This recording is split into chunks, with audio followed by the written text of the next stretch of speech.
Today is a national day of prayer. It's a time to seek the Lord, prayer, fasting, but remembering that He is the life giver and He has given us life.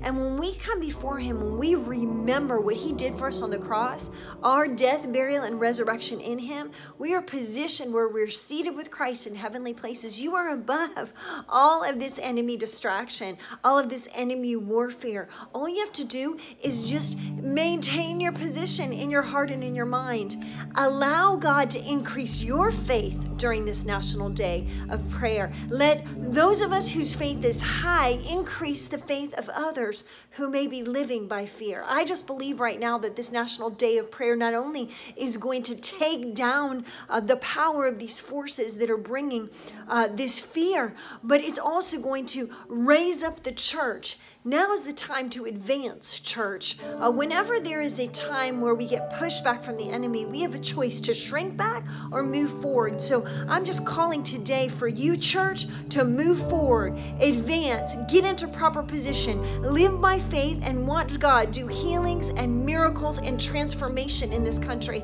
Somebody's got to stand firm and say, not on my watch, not in this house, we will serve the Lord.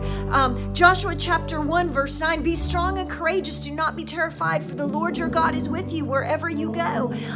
There was much pestilence. There was much disease and illness that the Israelites faced, but they faced knowing that their God was faithful. We have communion. Take communion. Take the bread and the cup and say a prayer. By His stripes you have been healed. That's the meal that heals. And so the more you increase your faith, the more you become one that does not open yourself up to anything that can touch you. So maintain that level of faith. Stand firm. Keep your emotional states, keep your soul where it needs to be in that state of transformation. God will restore you in that place of faith and healing that we are called to walk in. Remember, Ephesians chapter 2, verse 6 says that we are seated with Him in heavenly places. That's above all of this.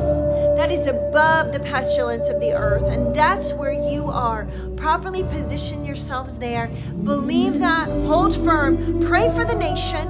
Pray for the nations, because it's not just our nation, it's many nations. Pray for Christians to rise up during this time and to stand firm and to believe what God has said. Yes, be wise, wash your hands, do the things that you need to be doing in order not to contribute to spreading of anything, especially if you're sick. But know this, God is with you, and walk in the strength and power that He has given you through the shed blood of Jesus Christ. It is a time, church, to advance, not retreat.